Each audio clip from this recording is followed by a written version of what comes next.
Good morning, students. Today we are going to start with the second lecture of complex variable integration part. In this, we are going to study Cauchy integral theorem and Cauchy integral formula.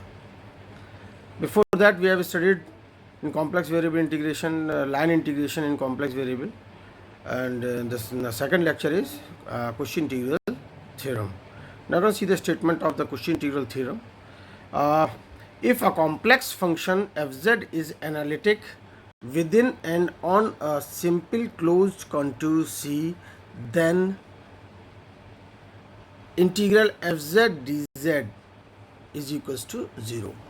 यानी कि कोई complex plane एक close contour है C, उसका reason are है मान लीजिए, और तो उसके अंदर अगर कोई भी उसके अंदर या उसकी सर्फ बाउंड्री पे अगर वो फंक्शन एनालिटिक है तो integral f z d Z हमेशा क्या होता है, ज़ीरो के बराबर होता है। ये बात हमेशा याद रखिए, ये Cauchy इंटीग्रल थ्योरम कहलाती है।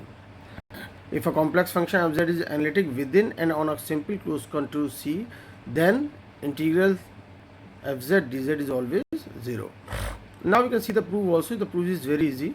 You can see the proof. Let R be the region bounded by curve C. ये एक रीजन दिया हुआ है R जो पूरा बाउंडेड है by curve C, and f z को हमने ले लिया है u plus i v, u is a function of x y and v is a function of x y, u is the real part and v is the imaginary part.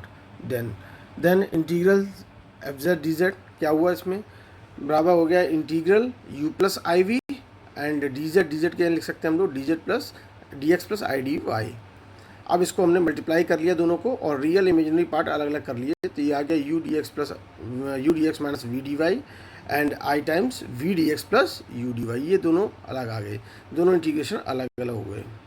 अब तो देख सकते हैं चूँकि F z is analytic function, F z is continuous and the partial derivatives del u upon del x, del u upon del y, del v upon del x and del v upon del y are also continuous in R in the region.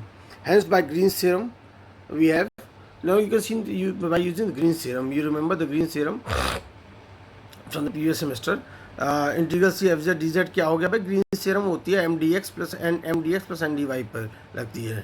तो क्या होता है M d x minus N d y पे, तो क्या होता है del N upon del x, तो ये हो गया minus del v upon del x. फिर क्या हो गया भाई, ये minus del u upon del Y, तो minus del v upon del x minus del u upon del y, हमने लगा दिया ग्रीन्स थ्योरम। इसी प्रकार से इस पे वी पे भी हमने लगा दिया ग्रीन्स थ्योरम। ये हो गया del u upon del x minus del v upon del y, ठीक है, and d x g y. ये पूरी ग्रीन्स थ्योरम लग गई इसके ऊपर। तो अब now fz is being analytic at each point in the region R, hence by CR equations। जब एनालिटिक है तो CR इक्वेशंस भी इसकी सेटिस्फाई होंगी। तो आपने CR इक्वेशंस लिख ली, del u upon del x बराबर del v upon del y और del u upon del y is equals to minus del v upon del x. अब उठा के आपने इसको यहाँ पे रख दिया इक्वेशन नंबर 2 में। आप देखा कैंसिल हो जाएंगे ये रखने के बाद। आपने देखा कि del u upon del u upon del y ये चीज़ है, इसकी जगह आपने क्या रख दिया, del u upon minus del v upon del x, ये चीज़ रख दिया। देखो इससे कैंसिल हो गया। और दूसरा क्या किया आपने, दूसरा देखिए इसमें आपने del u upon del x ये था, इसके यहाँ क्या रख दिया आपने, minus del u upon del x के del v upon del y रख दिया, del v upon del y रख दिया, और ये इससे कैंसिल हो गया, तो दोनों ये भी ज़ीरो हो गया। तो ये हो गया इस तरह से पूरा integral f z d z क्या हो गया भाई, ज़ीरो बराबर हो गया। सो proof is quite easy, so you can remember the proof also. So this is Cauchy integral theorem. Now let's come on next page. Cauchy integral formula. Cauchy integral formula. You see the statement of Cauchy integral formula. Cauchy integral formula ने क्या कहा, देखो ये है कि अगर F Z analytic है किसी क्लोज कर्व सी में और तो होता है तो integral f z d Z हमेशा क्या होता है, ज़ीरो होता है। लेकिन अगर क्लोज कंटूर कोई भी है, क्लोज कर्व सी है, उसके अंदर कोई भी एक ऐसा पॉइंट ए है जिस पर कि वह एनालिटिक नहीं है फंक्शन, तो उसकी वैल्यू होगी, उसकी वैल्यू दी जाएगी f a, then we get the value of that integral, ठीक है कि नहीं, तो उसकी वैल्यू निकल के आती है। तो यानी कि आप अभी ध्यान दें, if f z is analytic within and on a close curve C and a is any point within C, यानी कि सी के अंदर अगर एनालिटिक है तो f z d z zero हो जाता है, लेकिन सी के अंदर कोई ऐसा पॉइंट एक पॉइंट ऐसा मिल गया है जिस पर कि एनालिटिक नहीं है, तो हम क्या कहेंगे, तो उस इंटीग्रल की हम वैल्यू निकालेंगे। उसकी वैल्यू क्या होती है, अब देखिए f z upon Z minus a, ये चीज़ है f z upon Z minus a, यानी कि जेड बराबर ए पे क्या है, ये इन्फाइनाइट हो रहा है, अतः जेड माइनस ए पे ये नहीं है, एनालिटिक नहीं है, इस पॉइंट पे एनालिटिक नहीं है, तो ये चीज़ किसके बराबर हो रही है, 2πi इंटू एफ ए, ये चीज़ बराबर हो जाती है 2πi का मल्टीप्लाई कर दो f a is a function at value a. और इस तरह से भी लिखा जाता है f is equals to 1/2πi integral f z upon Z minus, but generally we use this form, इस वाले फॉर्म को हम ज़्यादा यूज़ करते हैं अपने लिए, कि integral f z upon Z minus a d Z, यानी ये integral f z d z तो आपको हमेशा दिखाई देता है, और नीचे क्या लग गया जेड माइनस ए, इसका मतलब क्या है, ए पॉइंट पे एनालिटिक नहीं है, तो जिस पॉइंट पे एनालिटिक नहीं है जेड माइनस ए है, तो क्या होगा, आंसर क्या होगा, 2πi से मल्टीप्लाई कर दो किसका, एफ ए का, ये हो गया सब आपका clear. So this will be in this way. अब इसका भी थ्योरम का प्रूफ है, क्वेश्चन इंटीग्रल फार्मूला का प्रूफ देखिए जरा, this is also not too difficult, it's very easy to understand. See consider function F z upon Z minus a, मैंने function पूरा कंसिडर किया, f z upon Z minus a function ले लिया, which is analytic at every point within C accept eight Z is equal to a. Z बराबर आपको दिखाई दे रहा है कि जेड माइनस ए डिनोमिनेटर में है, तो जेड बराबर ए को छोड़ के बाकी सब में एक एनालिटिक है। तो एक हमने क्या किया, draw circle C1 with a as center and radius rho. C को हमने क्या किया, हमने एक C1 सर्किल ड्रॉ किया है जिसमें ए को हमने सेंटर मान लिया है और उसका रेडियस ले लिया हमने rho, such that C1 lies entirely inside C1 lies entirely inside. अब हमने देखो यहाँ पे आपने ध्यान दिया होगा, ये पॉइंट रेडियस ही एक हमने सर्किल बना दिया ऐसे, और इसका रेडियस हो गया रो, ठीक है भाई, ये हो गया। अब ये बनाने के बाद ये आप देख रहे हैं छोटा वाला सर्किल जो है ये सी के अंदर आ गया, C1 पूरा सर्किल आ गया भैया। Now thus f z upon Z minus a is analytic in the region between C and C1। अब आपको इतना तो पता है, सी के अंदर तो छोड़ दीजिए, वो पॉइंट ए लाई करता है अंदर सर्किल C1 के अंदर, यानी C1 से लेके सी तक के बीच में तो फंक्शन एनालिटिक है भाई। तो बाय कुशी थ्योरम से हमने क्या किया, f Z integral f z upon Z minus a d Z किसके बराबर हो गया भाई, C1 f z upon Z minus a d Z, यहाँ ये तो बराबर हो गए दोनों, क्योंकि यहाँ से यहाँ तक क्या है कि वो एनालिटिक है, ये इस पॉइंट पे तो नहीं है, तो हमने C1 और C के बीच में तो एनालिटिक है, तो हमने C पर और C1 दोनों पे हमने लिख दिया, कुशी थ्योरम क्या हो गई भाई, बराबर हो गई है। F z upon Z minus a d at C curve and f z upon Z minus at C1 curve, दोनों क्या हो गई, बराबर हो गई। Now the equation of circle C1 is, C1 की इक्वेशन की सर्किल क्या होगी भाई, C1 सर्किल है, इसका रेडियस क्या है, सेंटर है ए पे A0 और रेडियस है इसका रो, तो Z minus a is equals to rho, ये हो गया इसका Z minus a is equals to rho, इसकी इक्वेशन हो गई सर्किल की इक्वेशन हो गई। तो Z माइनस ए जब हमने मॉड हटाया तो ई के पावर आई थीटा आ जाएगा, Z माइनस ए रो ई के पावर आई थीटा, पहले भी बता चुका हूँ कि रो मॉड हटाने पर ई के पावर आई थीटा आ जाता है। तो अब आप देखिए डी जेड बराबर क्या हो गया, यहाँ से आई रो ई के power i theta D theta, ये हो गया डी जेड की वैल्यू हो गई। अब आप इंटीग्रल रखिए C1 का integral C1 f z upon Z minus a, तो एफ जेड की वैल्यू क्या है, एफ जेड की वैल्यू देखिए यहाँ से देख लेंगे आप, एफ जेड बराबर क्या हो गया भाई, जेड बराबर हो जाएगा ए प्लस रो ई के पावर आई थीटा, तो f of a plus rho e के पावर आई थीटा हो गया अपॉन जेड माइनस ए की वैल्यू लिखी हुई है रो ई के पावर आई थीटा, तो ये लिख दिया आपने, और डी जेड की वैल्यू आई रो ई के power i theta D theta, यहाँ से उठा के ये लिख दिया हमने, ये वैल्यू रख दी हमने, सारी वैल्यूज़ को हमने पुट कर दिया। अब पुट करने के बाद सब कैंसिल हो गए, देखिए रो ई के पावर थीटा नीचे है, रो ई के पावर थीटा ऊपर है, आई बच गया, तो आई बाहर आ गया आपका, आई बाहर आ गया 0 से 2π f a plus rho e के power i theta D theta. चूँकि सर्किल था इसलिए हमने लिमिट इसकी 0 to 2π लगा दी, कंप्लीट सर्किल था एक। Hence by 1 we have, and now you can see that hence by 1 we have for equation 1। अब ये C1 के लिए निकाला तो ये C के बराबर हो जाएगा भाई, तो इसलिए हमने फ्रॉम 1 C बराबर लिख दिया, C बराबर क्या हो गया, इसकी वैल्यू जो आई है इसकी बराबर लिख दिया हमने, C बराबर i 0 to 2π f a plus rho e के पावर थीटा डी थीटा। अब थोड़ा सा लिमिटिंग केस पे ध्यान दीजिए, थोड़ा एक लिमिटिंग केस मैंने ऐसा एक चीज़ ऐसे सोचिए कि आपका जो सर्किल C1 है, जो ये वाला सर्किल छोटा वाला सर्किल है, वो श्रिंक करके ए पर पहुंच जाए, छोटा होके ए पे पहुंच गया, बिंदु बन जाएगा ए पे, श्रिंक कर गया पूरा, यानी कि जो रेडियस है क्या हो जाएगा भाई, रेडियस पूरा का पूरा रेडियस जीरो हो जाएगा, उसका रेडियस जीरो हो जाएगा। तो आप ध्यान दें, देखिए तो अब चूंकि फंक्शन ये था एफ ए, ये फंक्शन था, इसमें रो बराबर क्या हो गया, in the limiting if the circle C1 shrinks to the point a, तो रो बराबर रो टेंड्स टू जीरो, तो रो जीरो हो जाएगा, तो बचेगा क्या, एफ ए बचेगा भाई। के देखो तो f z upon Z minus a किसके बराबर हो गया, i times zero two two by f a d theta, f a d theta के बराबर हो गया भाई। तो यहाँ से आपने एफ ए भी कांस्टेंट है, बाहर निकाल लिया, आई भी बाहर है, 0 से 2 पाई डी थीटा, और 0 से 2 पाई डी थीटा का इंटीग्रल हो गया थीटा, और उस पर 0 2 पाई लग गया तो क्या हो गया, 2 पाई आ गया भाई, यानी कि फाइनली आ गया 2 पाई आई एफ ए, ये आ गया 2 पाई आई एफ ए। अब यहाँ से क्या हो गया भाई, देखिए एफ ए बराबर क्या हो जाएगा भाई, एफ ए 2 पाई ऐसे डिवाइड कर दो, f a equals to 1/2 pi i integral f z upon Z minus a d z, और you can write it as f z upon Z minus a d z बराबर 2 pi i f ए। ठीक है भाई, ये theorem proof हो गई। So theorem is quite easy to remember, एक दो बार आप लिखेंगे तो आसानी से समझ में आ जाएगी थ्योरम। तो coming on next page, now Cauchy integral formula for the derivative of an analytic function, derivative of an analytic function।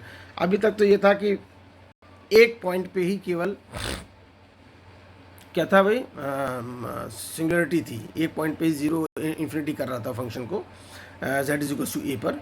अब मान लो कि derivative of analytic function by Cauchy integral formula, you can see that, ये तो आप जानते हैं Cauchy integral formula से, f z upon Z minus a d z बराबर किसके होता है, 2 pi i f a this term हो गया। अब इसको एक बार और हमने डिफरेंशिएट कर दिया, किसके रेस्पेक्ट में, ए के रेस्पेक्ट में डिफरेंशिएट कर दिया हमने, तो f z upon Z minus a का स्क्वायर डी जेड कर दिया, तो क्या हो गया, ये 2 पाई आई एफ डैश ए हो गया। अर्थात यानी कि नीचे अगर स्क्वायर हुआ तो यहाँ पे क्या हो जाएगा, एफ डैश ए आ जाएगा, इतना ध्यान रखिए। अगर यहाँ पे 2 है तो यहाँ एक बार डिफरेंशिएट होगा, और नीचे भी होता है, फैक्टोरियल में भी आएगा, फैक्टोरियल 2 - 1 1 था इसलिए हमने मेंशन नहीं किया, तो 2 पाई आई अपॉन फैक्टोरियल 2 - 1, 2 है तो 2 - 1 आएगा यहाँ, और यहाँ 2 है तो एक बार डिफरेंशिएट होगा। अब अगेन डिफरेंशिएटिंग, अब 2 टाइम्स, अब देखो डिफरेंशिएट जब दोबारा करेंगे तो 2 आ जाएगा, f z upon Z minus a का होल क्यूब डी एक्स।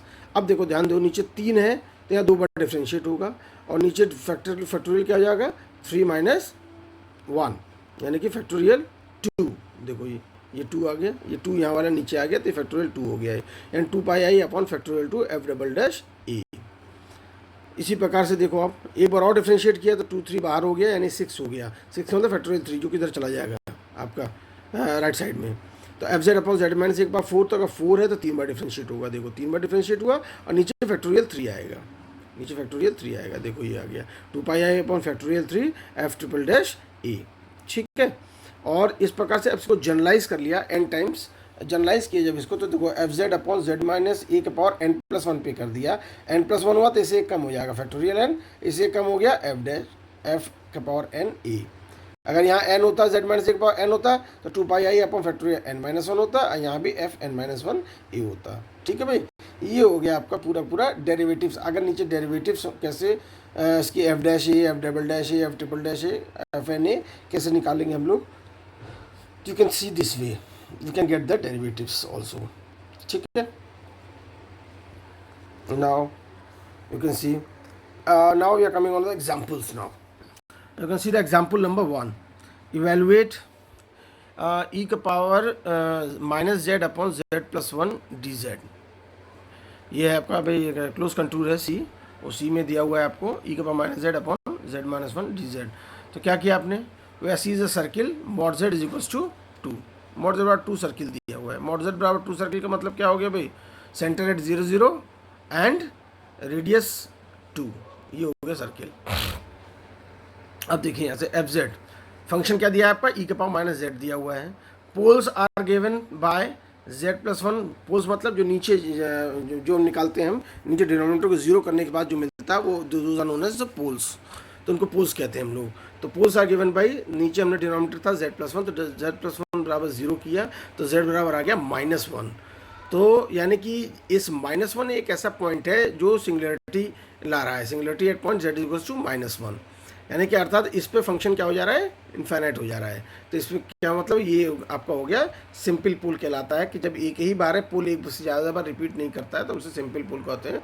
तो this is known as Z∗-1 is known as simple pole. अब भाई Z∗-1 लाइज इनसाइड, अब देखो अब ये मालूम करना होगा कि ये पोल जो है सर्किल के इनसाइड लाइक करता है या बाहर, क्योंकि इनसाइड करेगा तो वैल्यू होगी उसकी, अगर सर्किल से बाहर ये लाई करेगा तो वो वैल्यू 0 हो जाएगी, तो हमें कैलकुलेट करने की आवश्यकता नहीं होगी। तो हमें ये हर बार ये चेक करना पड़ेगा कि जो पोल निकल के आया है वो सर्किल के अंदर लाई करता है या सर्किल के बाहर लाई करता है। अंदर लाई करेगा तो वैल्यू हमने इंटीग्रल की बताई हुई है, क्या था भाई, FZ/Z - A dz की वैल्यू पता है हमें, 2πi/FA कर देंगे हम लोग, ठीक है। तो अब यहाँ देखो, यहाँ the point Z∗-1 lies inside the circle, inside करेगा कि नहीं, Z∗2 जब खींचोगे तो Z∗-1 तो -1 लाई करेगा, इनसाइड लाई करेगा भाई। तो hence by question integral formula, कुछ फार्मूला क्या कहता है, ये फंक्शन लिख दिया e (z/z+1) dz क्या हो गया भाई, 2πi/FA। ए क्या है, -1 है, यानी फंक्शन में आप ए की जगह -1 रख दीजिए, यानी 2πi(e⁻z). तो at z is equal to -1, -1 a बराबर -1 है तो -1 रख दिया, यानी 2πi(e), ये आंसर आ गया भाई आपका। So very easy to integrate. Now you can see next example, you can see before coming on next example, let's see some concepts of circle in complex plane. वैसे तो आप लोगों के पास जानकारी होगी, लेकिन थोड़ा सा मैं बता दूं उसमें कि क्या है कॉन्सेप्ट सर्किल। देखो mod z is equal to r, represent the centre at 0 0, radius r होगा।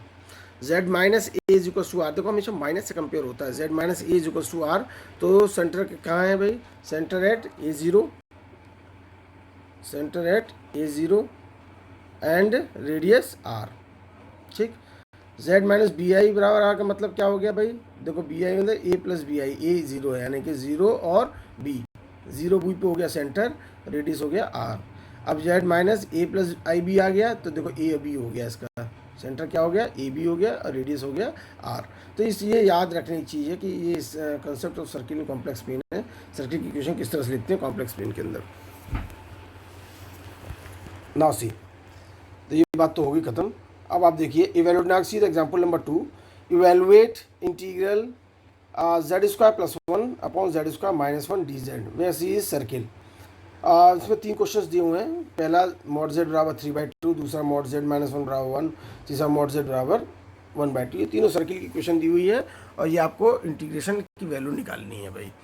अब सबसे पहले हम इसके पोल्स निकालते हैं। इसके पोल्स निकालने के लिए हम लोगों को इसकी क्या किया हमने भाई, डिनोमिनेटर को 0 कर दिया, poles of integrate given by z² - 1 बराबर 0, जिससे पोल्स निकल के क्या है, z बराबर +1 एंड -1, ये इसके पोल्स आ गए। इसके पोल्स आने के बाद अब आपको ये चेक करना है कि ये पोल सर्किल के अंदर लाई करते हैं या सर्किल के बाहर लाई करते हैं। सर्किल के बाहर लाई करेंगे तो वैल्यू 0 हो जाएगी, सर्किल के अंदर लाई करेंगे तो हम फॉर्मूला लगा के उनकी वैल्यू निकालेंगे, ठीक है। तो z बराबर 3/2, 3/2 का मतलब हो गया 1.5, तो 1.5 रेडियस सेंटर एट 0 0 हमने एक सर्किल खींच दिया। और 1.5 अगर लेफ्ट साइड में और 1.5 राइट साइड में होगा तो z बराबर +-1 दोनों कहाँ जाएंगे, दोनों पोल इसके अंदर लाई, सर्किल के अंदर ही लाई करेंगे। आप देखिए द सर्किल है centre z0 and radius 1.5, clearly the poles +-1 lies inside the given circle, z बराबर 3/2 लाई करके सर्किल के अंदर। अब सर्किल के अंदर लाई करके तो अब आपको ये वैल्यू निकालनी है। अब देखो इसकी भाई, z² + 1 upon z - 1 z+1 dz बराबर। अब इसको दो तरीके हैं सॉल्व करने के, या तो तुम नीचे जो फंक्शंस दिए हुए हैं z - 1 z+1, या तो इनके पार्शियल फ्रैक्शन से ब्रेकअप कर लो, अलग अलग दो हो जाएंगे, फिर दो अलग अलग हम इंटीग्रल्स को सॉल्व कर लेंगे। दूसरा तरीका क्या है कि नीचे केवल एक होता है, z - a होता है नीचे, तो हमने एक को छोड़ दिया नीचे, z - 1 को छोड़ दिया, बाकी बचे हुए सबको पूरा क्या मान लिया, एक फंक्शन f मान लिया। तो पूरा फंक्शन मान लिया हमने, z² + 1 अपॉन z+1, ये पूरा फंक्शन मान लिया, दिस अपॉन z - 1 ये आ गया, ठीक है भाई, ये आ गया। और प्लस ये पहला वाला हो गया, चूंकि दोनों ही पोल लाई कर रहे हैं इनसाइड, तो पहले पोल के लिए हो गया, दूसरा पोल के लिए हमने क्या कर दिया, z² + 1 upon z - 1, z - 1 upon z+1, ये इसके साथ हमने z - 1 ले लिया, ये ऊपर ये अपॉन नीचे z+1, ये दो इंटीग्रल्स बन गए। इसको बनाना बहुत इंपॉर्टेंट, नहीं देख लो, दो तरीके मैंने बताया आपको, या तो आप इसको z+1 z - 1 इन दोनों को पार्शियल फ्रैक्शन से ब्रेकअप करके अलग अलग कर लो, दो इंटीग्रल्स अलग अलग बन जाएंगे, फिर सॉल्व कर लीजिए, या फिर इस तरह से कर लो उसमें कि पूरा पूरा फंक्शन मान लो आप, जिसको नीचे जेड माइनस से छोड़ना है जेड माइनस को छोड़ दो, बाकी बचा हुआ जितना भी हो ऊपर ले जाओ as a function F Z. देखो मैंने लिखा हुआ है एफ जेड, यहाँ पे भी लिखा हुआ है एफ जेड, तो फंक्शन मान लिया ऊपर हमने। अब देखो now by using the question integral formula, question integral formula क्या कहता है, अब इस इंटीग्रल के लिए देखो, इस इंटीग्रल के लिए क्वेश्चन इंटीग्रल फार्मूला लगाने जा रहा हूँ मैं। क्वेश्चन इंटीग्रल फार्मूला क्या कहता है, ये इंटीग्रल किसके बराबर हो गया, 2πi एफ ए, मतलब F Z at Z is equals to 1, यानी कि 2πi F Z at Z is equals to 1। इस वाले के लिए देखिए, अब इस वाले के लिए ये है, इस वाले के लिए हो गया 2πi F Z at Z is equals to -1, तो उसका वैल्यू पुट कर दीजिए। एफ जेड क्या था भाई आपका, Z square plus 1 upon Z plus 1 यहाँ था, यहाँ पे Z square plus 1 upon Z minus 1 ये था वैल्यू, रख दिया, जेड बराबर 1 रख दो, यहाँ जेड बराबर -1 रख दो, ये वैल्यू आ गई आपकी 2πi प्लस 2πi इंटू -1, यानी दोनों कैंसिल हो गए और ये हो गया बराबर 0। ये है, this is all about the example number 2। ठीक है, now see the next example. इसमें अभी अच्छा इसमें सेकंड पार्ट है, सेकंड पार्ट है z minus 1 is equals to 1 और थर्ड पार्ट है mod z is equals to 1/2। तो सेकंड पार्ट चेक कीजिए आप, पोल्स आपको पता ही है, पोल्स हैं +-1। अब आपको ये चेक करना है कि इन पोल्स पे अभी क्या करना है हम लोग चेक, इस पोल्स पे ये पोल सर्किल के इनसाइड लाई करते हैं या आउटसाइड लाई करते हैं। तो अब ध्यान दीजिए जरा, +-1 पोल है और सर्किल है आपका z minus 1 is equals to 1। z minus 1 is equals to 1 का मतलब क्या हुआ भाई कि सेंटर कहाँ है, सेंटर है 1 0 पर और रेडियस है 1, तो 1 0 देखिए ये बन गया आपका सर्किल 1 0 पे है, यानी कि देखो यानी कि पोल +1 तो लाई कर जाएगा इसमें, लेकिन जो पोल -1 है जो कि इस साइड आएगा वो लाई नहीं करेगा, यानी एक पोल लाई करेगा, एक पोल लाई इसमें नहीं करेगा आपका। तो हमने क्या किया भाई इसमें, तो you can see that I have written also while the pole z is equal to -1 lie outside the circle, so integral 0। तो z -1 पर निकालने की जरूरत ही नहीं है, इंटीग्रल क्या हो जाएगा उसका 0 हो जाएगा, यानी पोल केवल z बराबर 1 पे हमको कैलकुलेट करना है। ठीक है भाई, z बराबर 1 यानी कि z -1 के लिए, तो z -1 नीचे ले लिया हमने, बाकी बचा हुआ सब क्या ले लिया, ऊपर ले लिया हमने इंटीग्रल लगा लिया, यानी कि अब ये ऊपर वाला हो गया F z upon Z minus से एफ जेड। तो क्या हो गया भाई 2πi एफ जेड ऊपर वाला फंक्शन है पूरा, Z square plus 1 upon Z plus 1, ये लिख लिया हमने। देखिए जेड 1 पुट कर दिया, आ गया 2πi। इसी प्रकार से तीसरा वाला देखिए आप, तीसरे वाले में क्या था, सर्किल की क्वेश्चन है mod Z is equal to 1/2, mod Z यानी कि सेंटर 0 0 और 0.5 का रेडियस लेके ये पूरा सर्किल बनाया हुआ हमने सेंटर के अलोंग। अब clearly both the poles z is equal to 1 -1 does not lie inside circle. अब 1 और -1 दोनों ही, चूँकि सर्किल का रेडियस केवल 0.5 है, तो 1 और -1 दोनों ही सर्किल से कहाँ निकल गए, बाहर निकल गए। दोनों सर्किल से 1 इधर आएगा और -1 इधर आ जाएगा, तो दोनों ही सर्किल से बाहर हो गए। तो क्या हो गया भाई, poles lies outside the circle, तो क्वेश्चन इंटीग्रल थ्योरम क्या होगी, 0 होगी। This is no need to calculate, if the poles are outside the circle we to simply write the value of integral as 0. So we have written here. So in this way we did it. Now see the example number 3. Use Cauchy integral formula to evaluate this integral sin pi z square plus cos pi z square upon z minus 1 z minus 2 dz where c is a circle mod z is equals to 3. अब देखिए, अब ध्यान दीजिए इसमें, सबसे पहले आप poles निकालिए। इसमें पोल्स निकाला आपने तो नीचे डिनोमिनेटर को 0 किया, z माइनस 1 बराबर 0, z माइनस 2 बराबर 0, तो पोल्स आ गए z बराबर 1 और 2। दोनों कैसे हैं, पोल्स हैं, सिंपल पोल्स हैं। सो पोल्स रिपीट नहीं करते तो हम उसे सिंपल पोल कहते हैं। अगर रिपीट कर जाते हैं तो पोल ऑफ ऑर्डर 2 या पोल ऑफ ऑर्डर 3 या पोल ऑफ ऑर्डर 4 कहेंगे उसको हम। अब ये सिंपल पोल नहीं रहेंगे, फिर डबल पोल हो जाएगा, ट्रिपल पोल हो जाएगा, इस तरह से। तो यहाँ पे भी ये 1 और 2 दोनों ही अलग अलग हैं, तो बोथ आर सिंपल पोल्स। अब हमें ये चेक करना है कि 1 और 2 दोनों इस सर्किल के अंदर z मॉड z बराबर 3 में लाई करते हैं कि नहीं। तो clearly you can see that कि 1 और 2 दोनों ही इस सर्किल के अंदर लाई करते हैं, क्योंकि रेडियस सेंटर 0 और 3 रेडियस है, 3 रेडियस में यानी 1 और 2 दोनों ही आ जाएंगे, तो दोनों ही इसमें आ जाएंगे। तो हम दोनों के लिए क्या लग जाएगी, z बराबर 1 और z बराबर 2 दोनों पोल्स के लिए हम लोग ये क्वेश्चन इंटीग्रल थ्योरम लगा देंगे, क्वेश्चन इंटीग्रल फार्मूला। अब देखो क्वेश्चन इंटीग्रल फार्मूला लगाया इसमें हमने, तो पहले हमने ले लिया z माइनस 1 को, तो बाकी बचा हुआ जितना भी था वो ऊपर चला गया न्यूमरेटर के साथ, ताकि वो पूरा बन गया फंक्शन एफ जेड। बन गया भाई पूरा फंक्शन एफ जेड। बनने के बाद दूसरा आपने C2 का कर लिया, अगली बार z-2 नीचे छोड़ दिया, बाकी बचा हुआ था z-1, उसको हमने ऊपर फंक्शन fz के साथ ले लिया, उसको फंक्शन के साथ।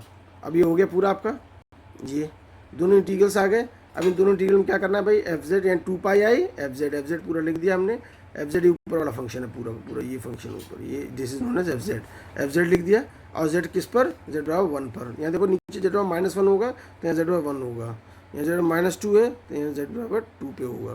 और यहाँ 2πi into again function fa मतलब a यहाँ पे 2 है, तो आपने फंक्शन की वैल्यू a बराबर 2 पे रख दी। दोनों आपने सॉल्व किए।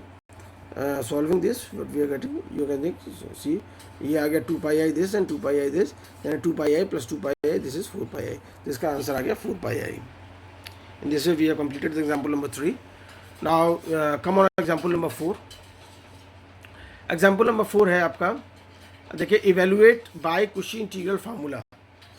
कुशी इंटीग्रल फार्मूला से इवेलुएट कीजिए dz upon z plus pi I, C is z plus 3i is equals to 1। Circle की इक्वेशन दी हुई है, z plus mod z plus 3i is equals to 1। ठीक है भाई, तो सबसे पहले आप पोल्स निकालिए, चेक कीजिए कि पोल सर्किल में लाई करता है नहीं करता है। जो सर्किल में लाई करता है उसकी वैल्यू निकालिए, जो सर्किल में लाई नहीं करता उसको 0 लिख दिए। ये काम करना है हमको पूरा बेसिकली। तो अब आपने पोल्स निकाले, तो पोल हो गया भाई z बराबर 0 और z बराबर -πi। ये आपने पोल निकाली, क्योंकि डिनोमिनेटर को 0 करने के बाद यही दो चीज़ें आएंगी आपकी, z बराबर 0, z बराबर -πi, ये दोनों आ गए। अब clearly only the pole z बराबर -πi lies inside the circle. अब आपने सर्किल को प्लॉट किया। सर्किल क्या है, z प्लस 3i बराबर 1, यानी कि इसका सेंटर कहाँ होगा भाई, 0 -3 पे सेंटर होगा इसका। और क्योंकि आपने, मैंने देखो राइट साइड में मैंने ये बताया भी हुआ है, देखो आप कंपेयर कीजिए z minus is equals to r से, तो z minus 3i is equals to 1, तो सेंटर क्या हो गया 0 -3 पे और रेडियस हो गया 1। तो इस तरह से हम जब तक सेंटर और रेडियस सही नहीं निकलेगा, हम सर्किट का आकलन सही तरीके से नहीं कर सकते। तो you have to be very careful regarding the sketching the circle. तो सर्किल इसका सेंटर है 0 और -3 पर इसका वो है सेंटर है, और रेडियस इसका है 1। तो देखिए मैंने ये सर्किल प्लॉट किया हुआ है, आपको दिखाई दे रहा होगा। इसमें केवल आपने देखा केवल -πi लाई करता है। क्यों, देखो पाई की वैल्यू कितनी होती है, 3.14 के अप्रॉक्सीमेटली होती है। और सर्किल क्या है, ये 3 पे सेंटर पे है, -3 सेंटर पे है, तो उससे 1 बढ़ के, तो यानी कि हो गया ये -4 तक गया हुआ है। और -3.14, तो -3.14 तो आ जाएगा। लेकिन जो ये आपका z बराबर 0 है, ये 0 इससे आउट है, z बराबर 0 यहाँ है, सर्किल नीचे खिंचा हुआ है। इसलिए एक ही केवल point, the pole at z equals to -πi only lies inside the circle. तो इसी के लिए आप क्या निकाल दीजिए, इंटीग्रल की वैल्यू निकालिए -πi के लिए। अब देखिए ये इंटीग्रल की वैल्यू z अपॉन जिस, तो इसमें क्या किया हमने, z प्लस πi के निकालना है, z नीचे, z को ऊपर ले लिया हमने, 1 अपॉन z dz बराबर दिस हो गया। अब बराबर किसे 2πi into fz at z equals to -πi, ये हो गया -πi। इसको हमने सॉल्व कर लिया, ये आ गया -2 बाई यूजिंग कुशी इंटीग्रल फार्मूला, ये हो गया भाई। इसी प्रकार से सारे क्वेश्चन ऐसे ही हो रहे हैं। एग्जाम्पल नंबर 5 देखिए, use Cauchy integral formula to show that e के power zt upon z square plus 1 dz is equals to 2πi sin t। ये है भाई, F T is greater than, circle की इक्वेशन दी हुई है, mod z is equals to 3, circle की equation दी हुई है। अब ध्यान दीजिए, इसमें पोल्स निकालिए। Poles z square plus 1 is equals to 0, तो z इज इक्वल्स टू हो गया प्लस माइनस आई। दोनों कैसे हैं, पोल ऑफ 1 सिंपल पोल है, 1 ऑर्डर की, प्लस आई और माइनस आई। ठीक है, यानी कि आपके प्लस आई के लिए निकलेगा और माइनस आई के लिए भी निकलेगा। अब द सर्किल z बराबर 3 हैज सेंटर z बराबर 0 and radius 3, z mod z बराबर 3 मालूम है, सेंटर 0 रेडियस 3 होता है। अब इसमें तो है दोनों पोल लाई कर जाएंगे, it includes both the poles z बराबर आई एंड माइनस है, दोनों ही पोल्स हमारे अंदर आ जाएंगे, आई भी और माइनस आई भी, क्योंकि रेडियस 3 है इसका, तो इसलिए कोई दिक्कत नहीं है। दोनों पोल्स लाई इनसाइड, दोनों पोल लाई कर रहे हैं, तो ठीक है भाई, दोनों को लेकर लगा देंगे हम लोग। देखो इस इंटीग्रल को पहले हमने z माइनस आई को छोड़ा नीचे, तो हमने z प्लस आई को ऊपर ले लिया, ये पूरा फंक्शन मान लिया एफ जेड, ईज का power Z T upon Z plus i, ये हो गया पूरा फंक्शन एफ जेड हो गया, नीचे Z minus I D Z हो गया। यहाँ अब की बार हमने जेड प्लस आई को नीचे छोड़ दिया, तो ऊपर ले लिया इसको, ये फंक्शन बन गया एफ जेड, आपको ऊपर वाला फंक्शन। अब ये क्या हो गया, अब ये पूरे इस इंटीग्रल को सॉल्व करने के लिए using the question integral formula use किया, तो ये आ गया 2 पाई आई ई के power Z T upon Z plus I at Z equals to I. यहाँ इसको सॉल्व करने के लिए ये वाला इंटीग्रल यूज़ हुआ, ये क्या हो गया भाई 2 pi i F Z E के power Z T upon Z minus I at Z equals to minus I. दोनों को वैल्यू पुट कर दी, you got it pi E के power I T minus E के पावर माइनस आई plus 1। चाहते यहाँ भी छोड़ देते, थोड़ा सिंप्लीफाई कर सकते हो, क्योंकि ई के power I T minus E के पावर माइनस आई टी दिखाई दे रहा है, तो we can write it in sine T form. तो अपॉन नीचे 2i से अगर मैं डिवाइड कर दूँ इसमें, और तो 2i से मल्टीप्लाई कर दूँ, तो ये पूरा पूरा क्या हो जाएगा आपका साइन टी बन जाएगा, यानी 2 pi i sine t. This is the right way of writing the answer. So we have given 2 pi i sine t is the answer. Example number 5। Now see example number 6। Evaluate e के power Z upon Z square plus pi square का whole square d z. C is mod Z is equals to 4। Circle तो clear है आपको, mod z बराबर 4 है, centre 0 0 और radius 4। अभी देखना है कि ये पोल्स इसमें लाई करते हैं या नहीं करते हैं। अब देखो इसकी हम लोग पोल्स निकालने के लिए हमने क्या किया, Z square plus pi square का होल स्क्वायर को 0 बराबर कर दिया, तो जेड बराबर plus minus pi I. Pole of order 2 हो गए। ऑर्डर 2 क्यों हो गया कि रिपीट कर गए भाई, ये पोल्स क्या हो गए, सिंगल पोल नहीं रहा, ये पोल ऑफ ऑर्डर 2 हो गया, क्यों प्लस पाई आई भी 2 बार आएगा और माइनस पाई आई भी 2 बार आएगा, तो इसलिए पोल ऑफ ऑर्डर 2 हो गए, दोनों ही पोल ऑफ ऑर्डर 2 हो गए। तो यहाँ हम डेरिवेटिव्स लगाएंगे, जो हमने आपको बताया था डेरिवेटिव्स वाला। अब इसमें ध्यान दीजिए, थोड़ा सा क्वेश्चन थोड़ा चेंज हो गया है ये। तो इसमें the given circle C center 0 0 radius 4 includes both the singularities poles, दोनों ही पोल को रखती है। तो हमने आपने डिस्कस कर ही लिया हम लोगों ने। अब ये देखो ई के power Z upon Z square whole square बराबर क्या हो गया भाई, ई के पावर जेड अपॉन, इसको नीचे वाले को फैक्टर्स के फॉर्म में लिख लिया हमने, जेड प्लस पाई आई को स्क्वायर और जेड माइनस पाई आई का स्क्वायर। अब आपके लिए दोनों के लिए यूज़ करना है आपको, जेड प्लस पाई आई भी अंदर है और जेड माइनस पाई आई भी अंदर है, तो दोनों पोल दो ऑर्डर के हैं, तो दोनों को देखिए। अब क्या किया हमने, पहले हमने इसको बराबर ले लिया, ये पूरा इंटीग्रल किसके बराबर हो गया, पूरा इंटीग्रल इसको 2 भाग में बांट दिया, C1 और C2 में 2 पार्ट में कर लिया हमने। पहले हमने जेड माइनस पाई आई नीचे रखा, बाकी बचा हुआ सब ऊपर ले गए, हम एफ जेड बना दिया हमने, पूरा को एफ जेड बन गया। अब ये देखिए ये एफ जेड, यहाँ भी हमने क्या किया, आपके पास जेड प्लस पाई आई नीचे रखा और बाकी बचा हुआ जो सब ऊपर ले गए, तो इसको बना दिया हमने एफ जेड, इसको बना दिया हमने। अब आप देखिए ये हो गया आपका। अब हमने question integral formula for derivative use करेंगे इसमें। अब देखिए डेरिवेटिव की यूज़ करने के लिए नीचे देख लेते हैं कि जेड माइनस ए का स्क्वायर है, क्यूब है, 4 है, क्या है नीचे पावर, जेड माइनस ए का पावर एन के लिए आपको बताया हुआ है। तो जेड माइनस ए होता है तो सिंपल चलता है, जेड माइनस ए का स्क्वायर हो गया तो 2 बार 2 आया है तो 1 बार डिफ्रेंशिएट होगा, 1/(1) होगा, ये बात ध्यान रखिए। तो आप देखिए 2 पाई आई हो गया और उसका डी डी जेड डिफ्रेंशिएट कर दिया हमने, ई के पावर जेड एफ जेड, यानी कि ई के power Z upon Z plus pi i का स्क्वायर। ये पूरा क्या है आपका भाई एफ जेड है, जो ये ऊपर वाला है दिस थिंग, ये पूरी चीज़ यहाँ आ गई, D D Z of this thing at Z is equal to pi I. Here also इसको देखिए ये पूरा एफ जेड है ऊपर वाला फंक्शन, तो d D Z of f z 2 pi i d D Z of f Z at Z is equal to minus pi i. ठीक है भाई, ये हो गया। अब इसको सॉल्व किया हमने, डिफ्रेंशिएट कर लिया हमने, जेड प्लस पाई आई का होल स्क्वायर है तो होल 4 हो गया, ये हो गया डिफ्रेंशिएट, ये हो गया, देखिए ये हुआ, इसको भी डिफ्रेंशिएट किया हमने। डिफ्रेंशिएट एक बार करना था इसलिए कोई दिक्कत नहीं है, हमने एक बार कर लिया, फाइनली ये डिफ्रेंशिएशन आया, इधर ये आ गया।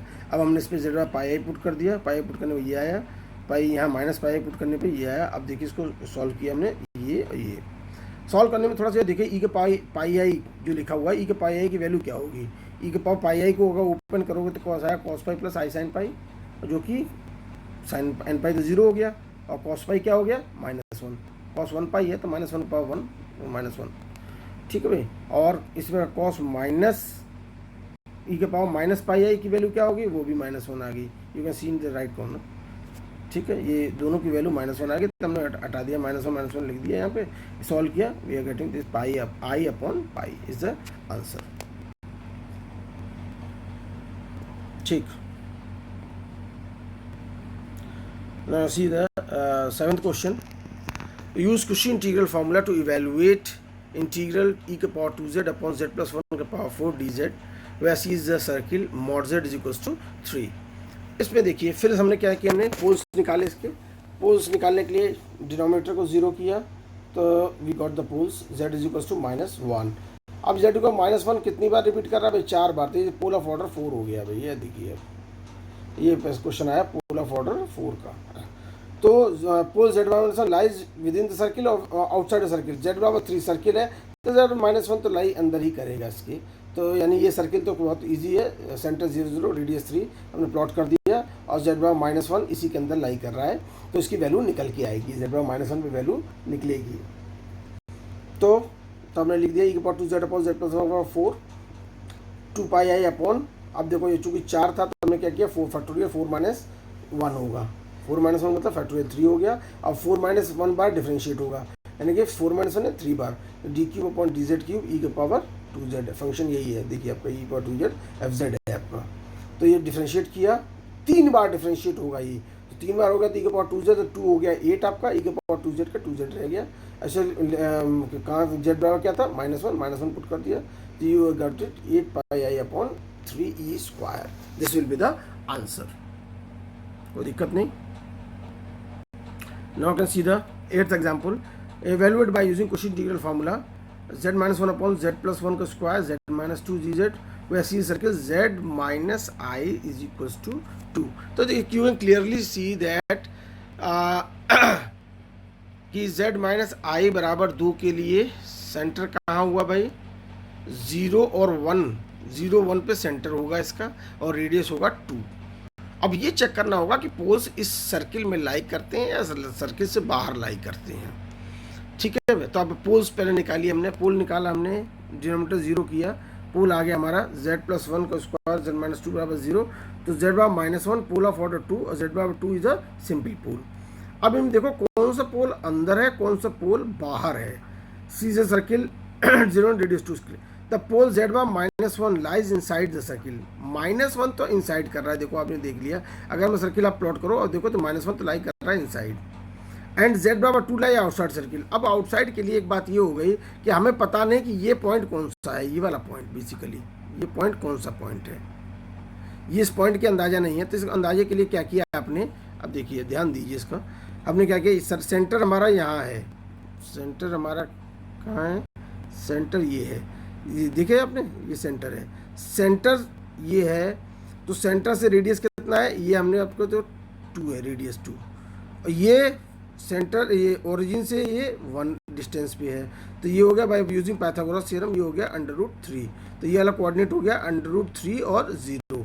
तो √3 की वैल्यू क्या होती है भाई? √3 की वैल्यू 2 से कम होती है, 1.7 अप्रॉक्सीमेटली होती है, 2 से कम होती है। इसलिए अगर z बराबर 2 है तो वो इसके बाहर चला गया। इस तरह से हम लोगों को कैलकुलेट करके ये चीज़ इंश्योर करनी होती है कि whether the poles lies inside the circle और आउटसाइड द सर्किल। बिना इसकी जानकारी के we won't be able to give the value of the integration. तो हमने इसके निकाल लिया, यानी कि there is only one pole which lies inside the circle C and there is one pole which is lying outside the circle T। z बराबर 2 पे पोल पे सर्किल बाहर है, z1 -1 पोल सर्किल के अंदर है। तो अब मान लें खाली कि z बराबर -1 के लिए हम लोगों को पोल जो -1 के लिए हम लोगों को केवल इंटीग्रल की वैल्यू सॉल्व करनी है, तो दूसरे के लिए तो 0 हो जाएगा। तो हमने निकाल लिया। देखो z बराबर -1 के लिए हमने z+1 के स्क्वायर को नीचे छोड़ दिया, बाकी सारी चीज़ें ऊपर ले ली हमने और z+1 का स्क्वायर है। अब देखो ये चूंकि 2 है, पोल सेकंड ऑर्डर का पोल है, तो 2 बार है तो एक बार डिफरेंशिएट होगा। देखो ये एक बार डिफरेंशिएट हो गया, एक बार फैक्टोरियल 1 हो गया। जितनी बार डिफरेंशिएट होता है उतना ही नीचे फैक्टोरियल होता है, ये बात ध्यान रखिएगा।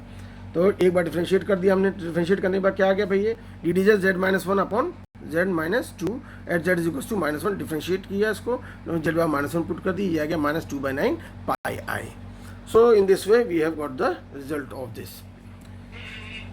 सो now you can see that now certain these are the practice questions, assignment number 5.2। you can do these questions। Question सब आसान है, जो जैसा मैंने कराए हैं सब वैसे ही क्वेश्चंस हैं। you can very easily do all the questions। you will enjoy, you will love doing these questions once you understood the entire lecture। so you solve these examples so and submit your assignments also। so good luck।